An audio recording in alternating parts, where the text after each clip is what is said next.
विष्णु मङ्गलं गरुडध्वज मङ्गलं पुण्डरीकाक्ष मङ्गलाय तनोहरे माङ्गल्यं तन्तुनानेन मम जीवनहेतुना कण्ठे बध्नामि सुभगे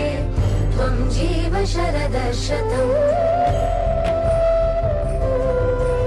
माङ्गल्यं तन्तुनानेन मम जीवनहेतुना कण्ठे बध्नामि सुभगे त्वं जीव शरदः शतम्